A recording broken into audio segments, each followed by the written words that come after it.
ओम शांति। दिनांक 23 जुलाई 2023 की अव्यक्त मुरली।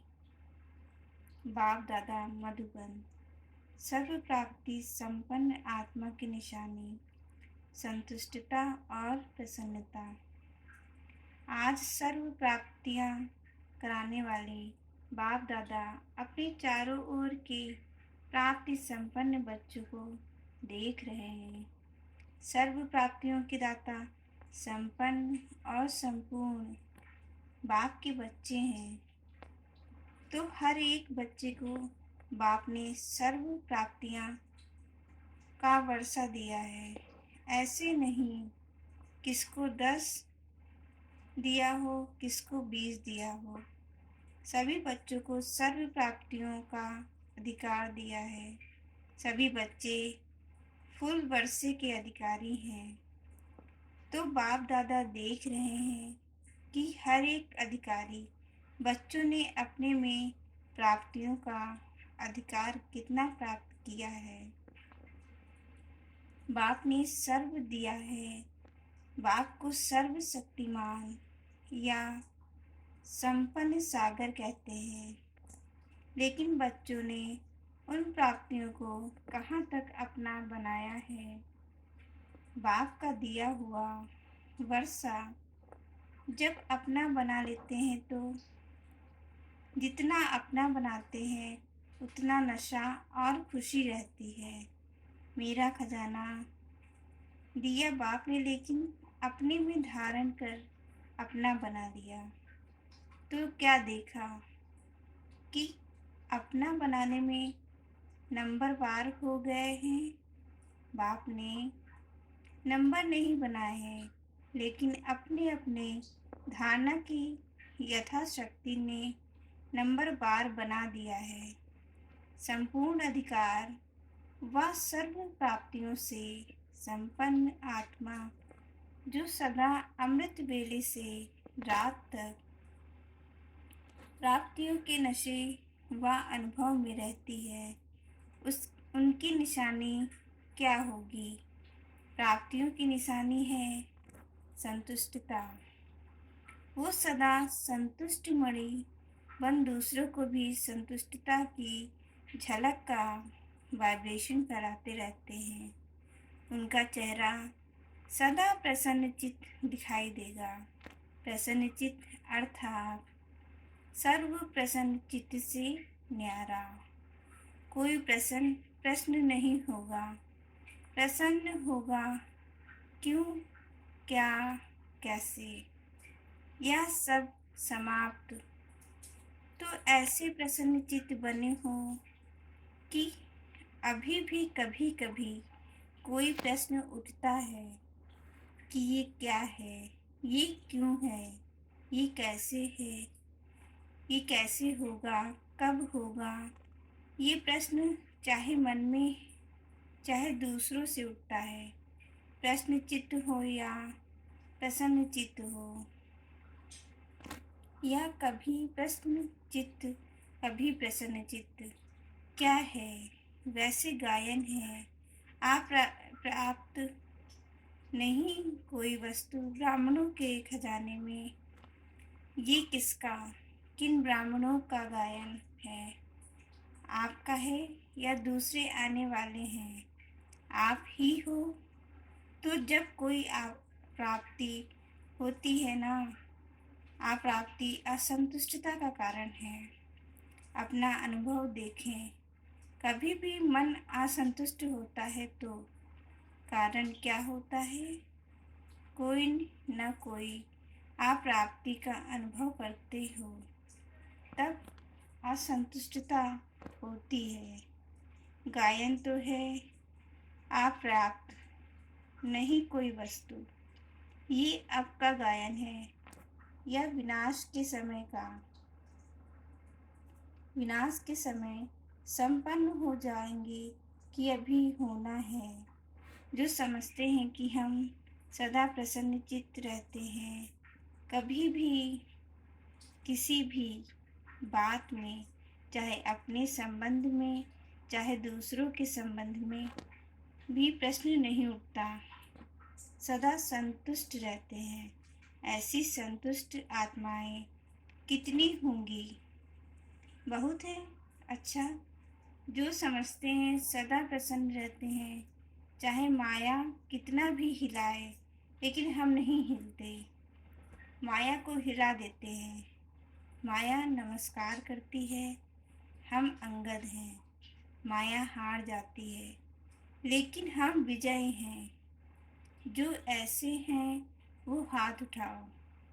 सदा शब्द याद रखना, कभी कभी वाले नहीं, बहुत थोड़े हैं। कोटों में कोई है, क्वेश्चन मार्क उठता तो है ना। क्वेश्चन मार्क डिक्शनरी से निकल जाए, हलचल भी ना हो। कंप्यूटर चलाते हो तो उसमें आता है, आपके बुद्धि रूपी कंप्यूटर में सदा फुल स्टॉप की मात्रा आए, क्वेश्चन मार्क आश्चर्य की मात्रा खत्म। इसको कहा जाता है सदा प्रसन्नचित्त। ऐसा प्रसन्नचित्त औरों का भी क्वेश्चन मार्क खत्म कर देता है। नहीं तो स्वयं में अगर क्वेश्चन मार्क है तो कोई भी बात सुनेंगे, देखेंगे, कहेंगे हाँ ये तो होना नहीं चाहिए, लेकिन होता है। मैं भी समझती हूँ होना नहीं चाहिए। मिक्स हो जाएंगे, उसके प्रश्न को और अंडरलाइन कर देंगे। टेका तो दे दिया ना कि हाँ ये ठीक नहीं है, लेकिन होता है। तो प्रसन्नचित्त उसको नहीं किया, लेकिन और ही प्रश्न को बढ़ा लिया। एडिशन हो गई। वैसे एक का क्वेश्चन था, अभी दो का हो गया, 2 से 4 का हो गया। तो प्रसन्न चित्त वाइब्रेशन के बजाय प्रश्न चित्त का वाइब्रेशन जल्दी फैलता है। हाँ ऐसा है, साथ दे दिया। आश्चर्य की मात्रा आ गई ना। हाँ तो फुल स्टॉप तो नहीं हुआ ना।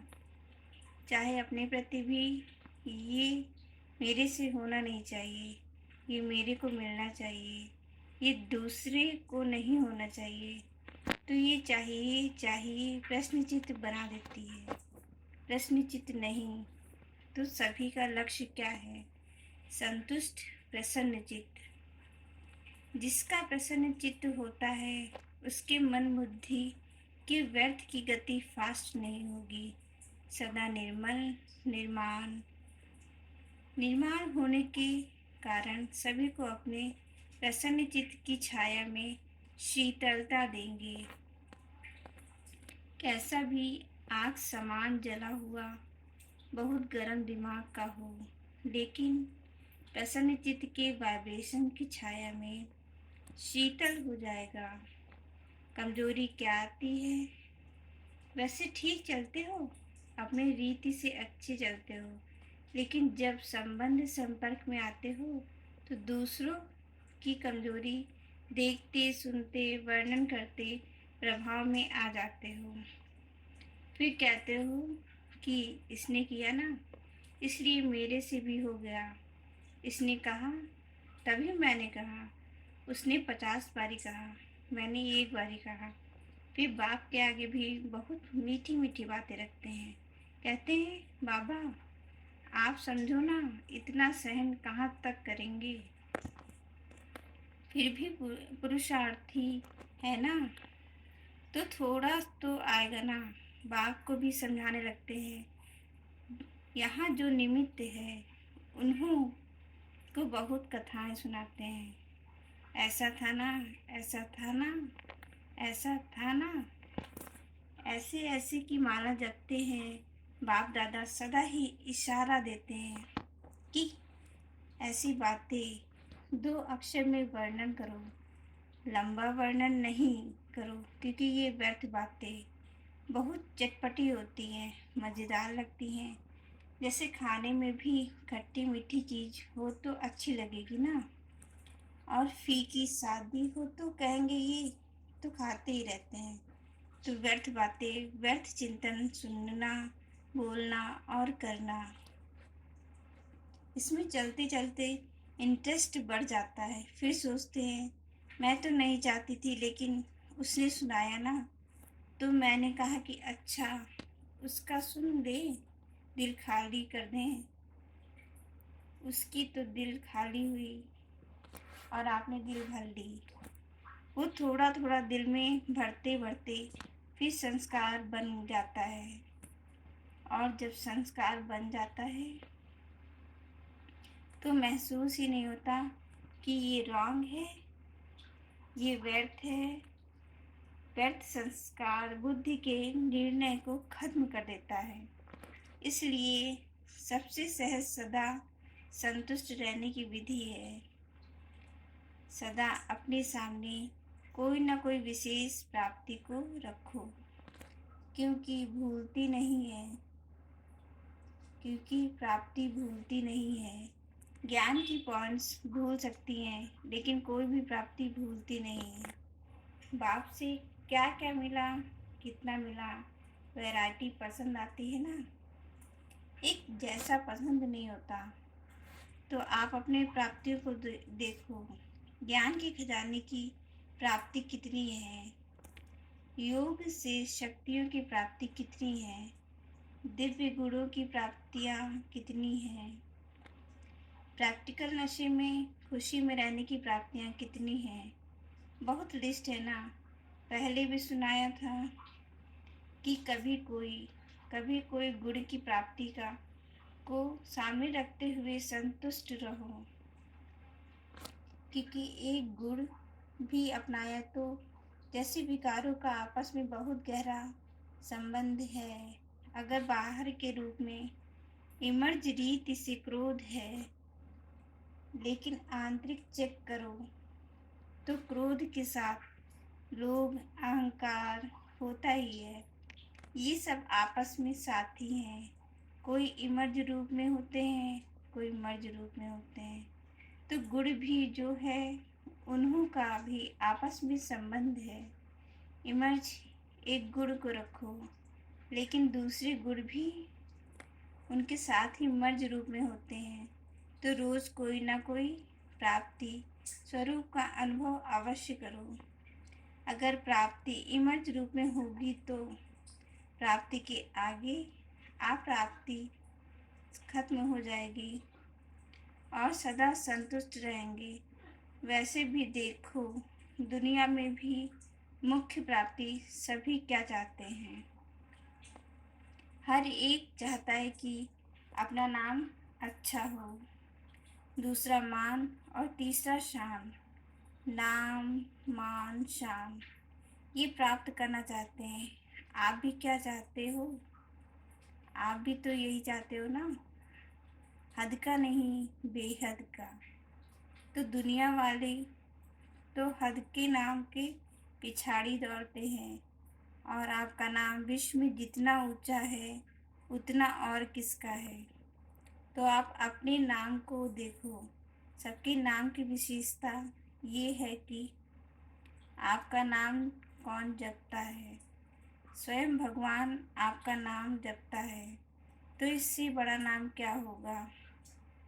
आपके नाम से अभी लास्ट जन्म में भी अनेक आत्माएं अपना शरीर निर्वाह चला रही हैं।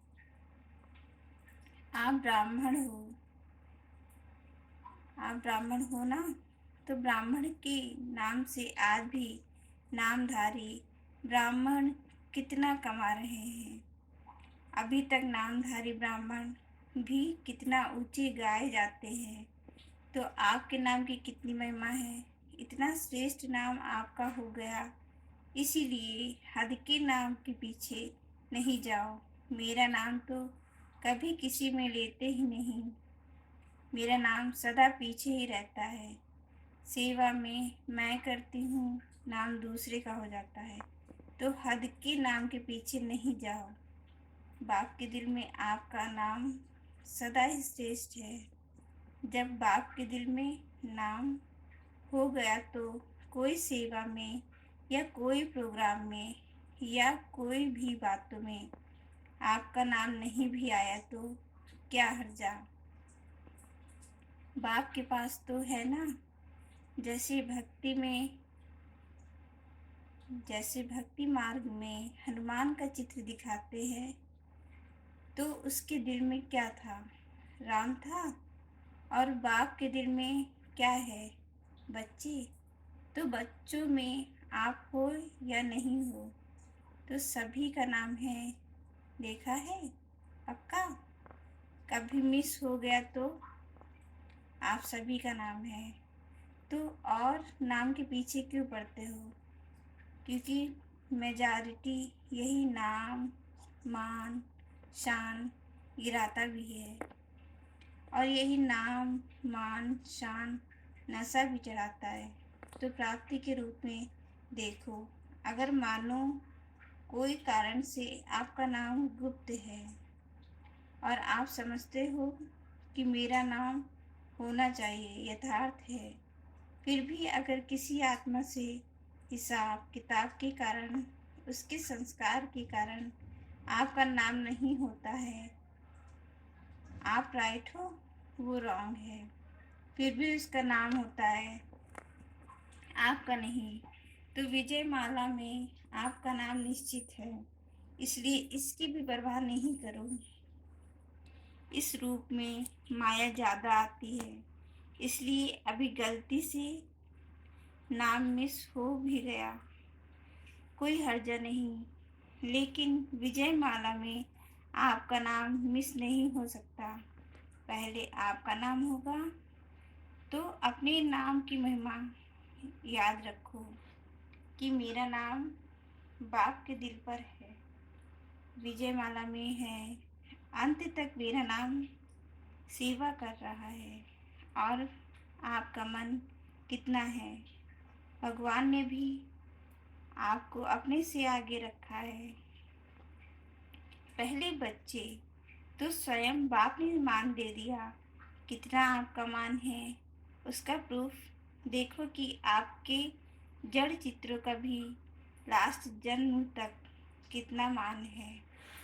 चाहे जाने नहीं जाने, लेकिन कोई भी देवी देवता का चित्र होगा तो कितने मान से उसको देखते हैं। सबसे श्रेष्ठ मान अब तक आपके चित्रों का भी है।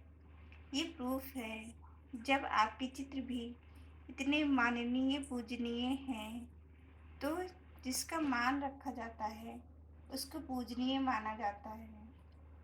हमेशा कहते हैं ना, यह हमारे पूजनीय हैं, पूज्य हैं, तो प्रैक्टिकल प्रूफ है कि आपके चित्रों का भी मान है। तो चैतन्य में है तब भी चित्रों का मान है। अगर चैतन्य में मान नहीं होता तो चित्रों को कैसे मिलता? बाप तो सदा कहते हैं, पहले बच्चे डबल पूजे जाते हैं, बाप सिंगल। तो आपका मान बाप से ज़्यादा हुआ ना। इतना श्रेष्ठ मान मिल गया, तो जब भी कोई हद के मान की बात आए तो सोचना कि आत्माओं का मान क्या करेंगे जब परम आत्मा का मान मिल गया। ऐसे नहीं सोचो कि हम इतना कुछ करते हैं फिर भी मान नहीं देते, पूछते ही नहीं। ये सोचना व्यर्थ है, क्योंकि जितना आप हद के मान के पीछे दौड़ लगाएंगे ना, तो ये हद की कोई भी चीज़ परछाई के सामने है। परछाई के पीछे पड़ने से कभी परछाई मिलती है कि और आगे बढ़ती जाती है। तो ये हद का मान, हद का नाम, ये परछाई है, ये माया की धूप में दिखाई देती है, लेकिन ये कुछ भी नहीं। तो नाम भी आपको मिल गया, मान भी आपको मिला हुआ है। और शान कितना है, अपने एक एक शान को याद करो। और किसने शान में बिठाया? बाप ने बिठाया। बाप के दिल तख्तनशीन हैं। सबसे बड़ी शान राज्य पद है ना, तो आपको तख्त ताज मिल गया है ना।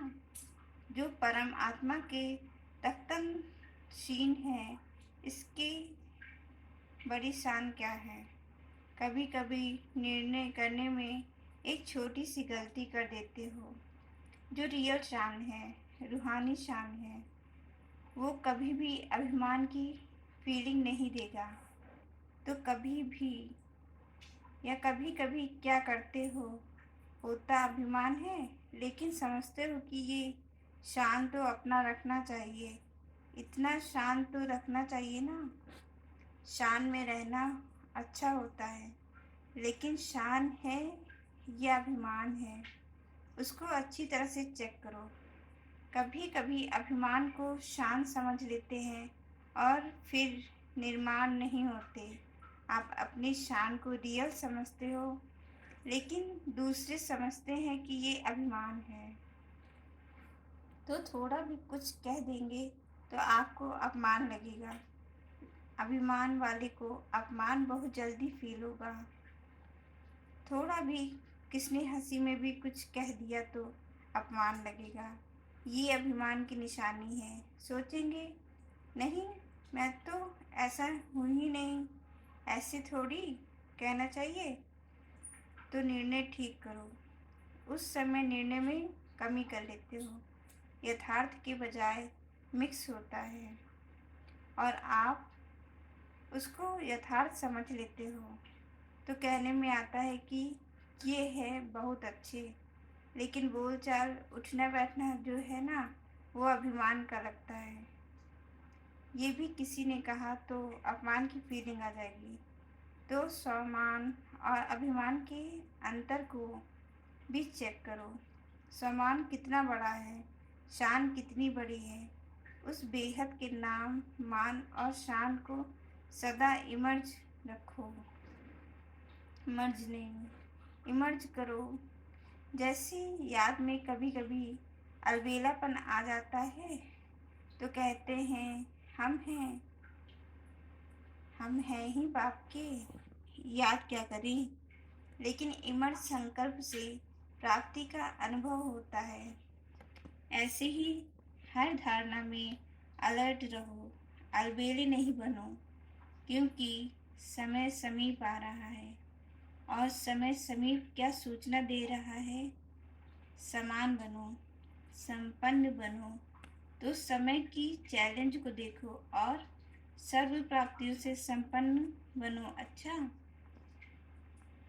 चारों ओर के सदा सर्व प्राप्ति स्वरूप आत्माएं, सदा संतुष्ट, सदा प्रसन्नचित्त रहने वाली श्रेष्ठ आत्माएं, सदा स्वयं को श्रेष्ठ नाम, मान, शान के अधिकारी अनुभव करने वाली समीप आत्माएं, सदा सर्व को संतुष्टता के वाइब्रेशन की लाइट माइट देने वाली प्रसन्नचित्त आत्माओं को बाप दादा का याद, प्यार और नमस्ते।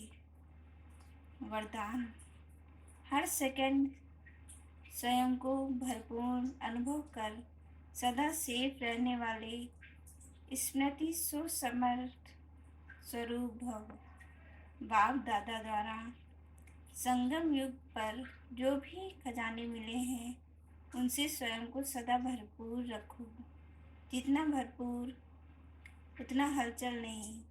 भरपूर चीज में दूसरी कोई चीज आ नहीं सकती। ऐसे नहीं कह सकते कि सहन शक्ति व शांति की शक्ति नहीं है। थोड़ा क्रोध या आवेश आ जाता है, कोई दुश्मन जबरदस्ती तब आता है जब अलबेलापन है या डबल लॉक नहीं है। याद और सेवा का डबल लॉक लगा दो।